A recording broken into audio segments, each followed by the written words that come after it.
Praise to the lord. ఈరోజు దేవుడు మనకిచ్చినటువంటి వాగ్దానం ఏంటంటే ద్వితీయోపదేశకాండము 32వ అధ్యాయము 39వ వచనం. గాయపరుచువాడను స్వస్థపరచువాడను నేనే. ఆమేన్. కృంగజేయువాడు ఆయనే, లేవనెత్తువాడు ఆయనే. గాయపరచేది ఆయనే, ఆ గాయములను కట్టేది ఆయనే. అవమానమునకు అప్పగించేది ఆయనే, తిరిగి ఘనతను ఇచ్చేది ఆయనే. ఒక రోగమును మన శరీరంలోకి అనుమతించేది ఆయనే, తిరిగి దాని నుంచి స్వస్థతనిచ్చేది ఆయనే.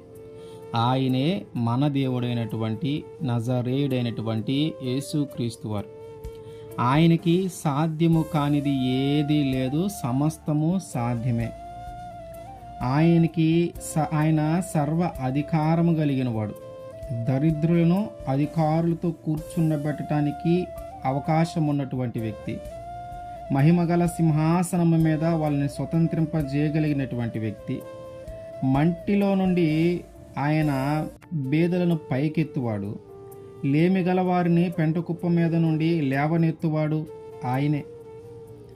ఆయన దారిద్ర్యమును ఐశ్వర్యమును కలుగజేయవాడు.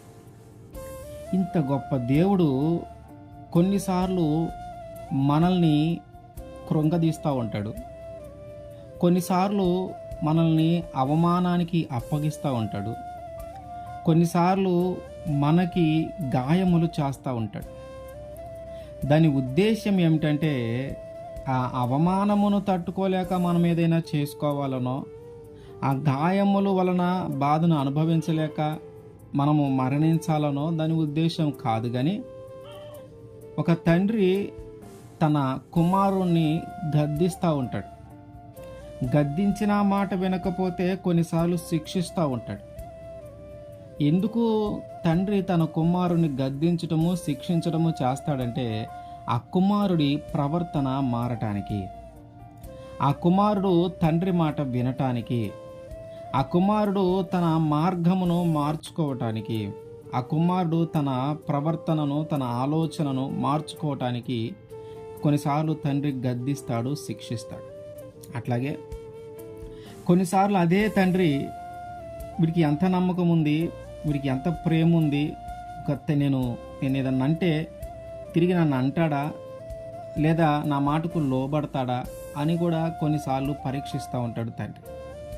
అలాగే ఇప్పుడు మన దేవుడు, మన తండ్రి, మన ఆత్మీయ తండ్రి, మనందరిని సృష్టించిన దేవుడు కొన్నిసార్లు మనల్ని పరీక్షిస్తూ ఉంటాడు.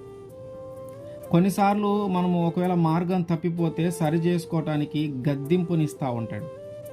మార్గము తప్పిపోతే తిరిగి ఆ మార్గమును నడవటానికి కొన్నిసార్లు శిక్షిస్తూ ఉంటాడు.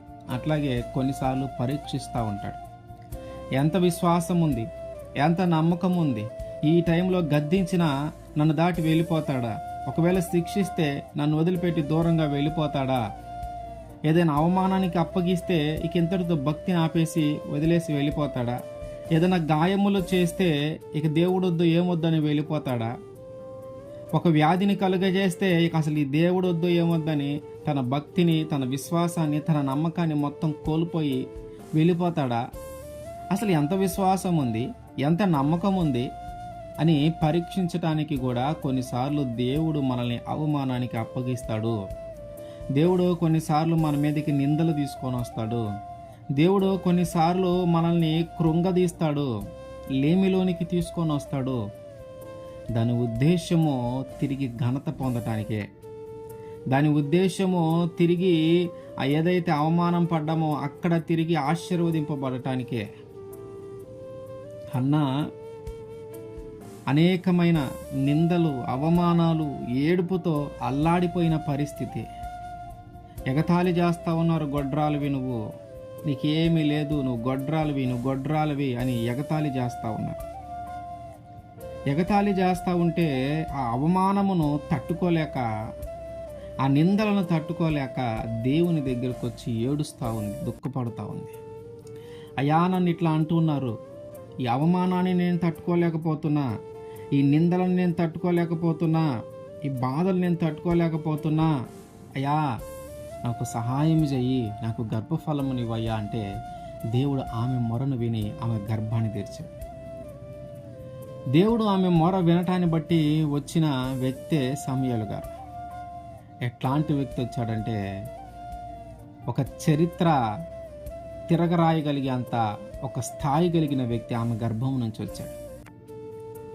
ఆయన ఆశీర్వదింపబడటం కాదు, అనేక మందికి ఆయన ఆశీర్వాదకరముగా ఉండే వ్యక్తి వచ్చాడు.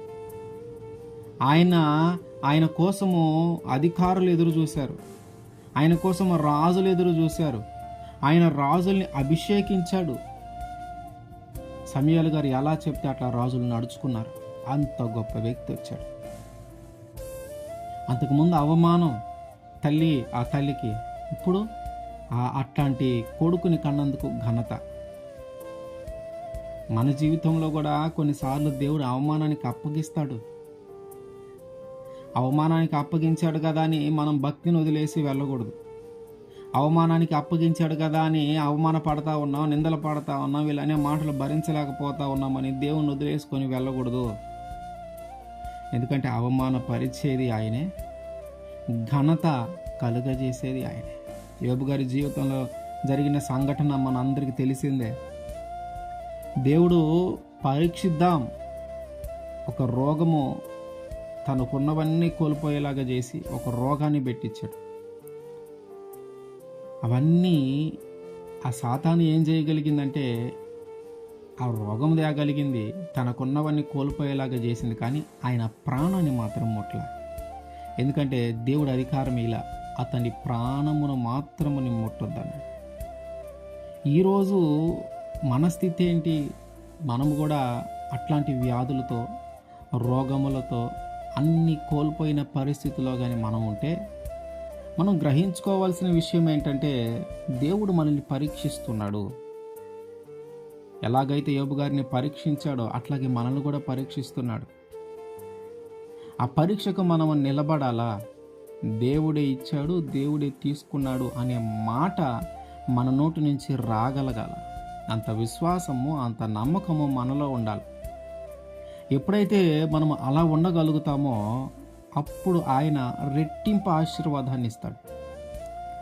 ఎందుకంటే ఆ రోగమును యోబు గారి జీవితంలోకి ఆ రోగమును అనుమతించింది దేవుడే, తిరిగి దాని నుంచి స్వస్థతనిచ్చింది దేవుడే. మన జీవితంలో మనం ఇప్పుడు ఏ రోగంతో బాధపడుతూ ఉన్నామో, ఏ వ్యాధులతో బాధపడుతూ ఉన్నామో వాటిని అనుమతించింది దేవుడే. అవి మన జీవితంలోకి రావటానికి దేవుడు అనుమతించాడు. ఇప్పుడు అవి మన శరీరం నుంచి పోవటానికి కూడా దేవుడికి అధికారం ఉంది. దాని నుంచి స్వస్థతను కూడా ఇవ్వగలిగిన దేవుడు. కనుక గాయం చేసేది ఆయనే, స్వస్థపరిచేది ఆయనే. మరి మనం ఏం చేయాలి అంటే, ఆ గాయం వచ్చినప్పుడు, ఆ గాయము కలిగినప్పుడైనా, నిందలు వచ్చినప్పుడైనా, అవమానములు వచ్చినప్పుడైనా, మొత్తము కోల్పోయే పరిస్థితి వచ్చినప్పుడైనా మనలో ఉన్న విశ్వాసాన్ని, మనలో ఉన్న నమ్మకాన్ని మనం కోల్పోకూడదు. రెండో విషయం ఏంటంటే, ఒకవేళ మనము దారి తప్పి ప్రవర్తిస్తూ ఉంటే, దేవుని మార్గంలో నడవకుండా చెడ్డ మార్గంలో నడుస్తూ ఉంటే ఇట్లాంటివి వచ్చినాయి అంటే, అప్పుడు మనం సరి చేసుకోవాలా, తిరిగి దేవుని మార్గంలోనికి రావాలా, తిరిగి ఆయన మాట ప్రకారం జీవించడానికి సిద్ధపడి ఉండాలా.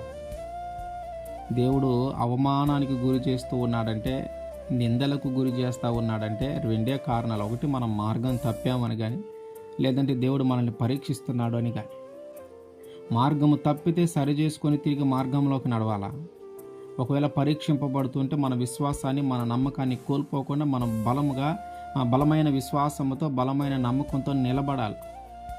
అప్పుడు దేవుడు ఎక్కడైతే అవమానపరచబడ్డామో అక్కడ ఘనతిస్తాడు. ఏ గాయములైతే ఆయన అనుమతించాడో ఆ గాయాలను తిరిగి స్వస్థపరుస్తాడు. ఎక్కడైతే కృంగదీయబడ్డామో అక్కడే లేవనెత్తుతాడు. ఎక్కడైతే మనము తగ్గింపబడ్డామో అక్కడే తిరిగి గొప్ప చేస్తాడు. ఎందుకంటే ఆయనకి సమస్తము సాధ్యం. ఆయనకి సాధ్యం కానిది ఏదీ లేదు, అన్నీ సాధ్యమే.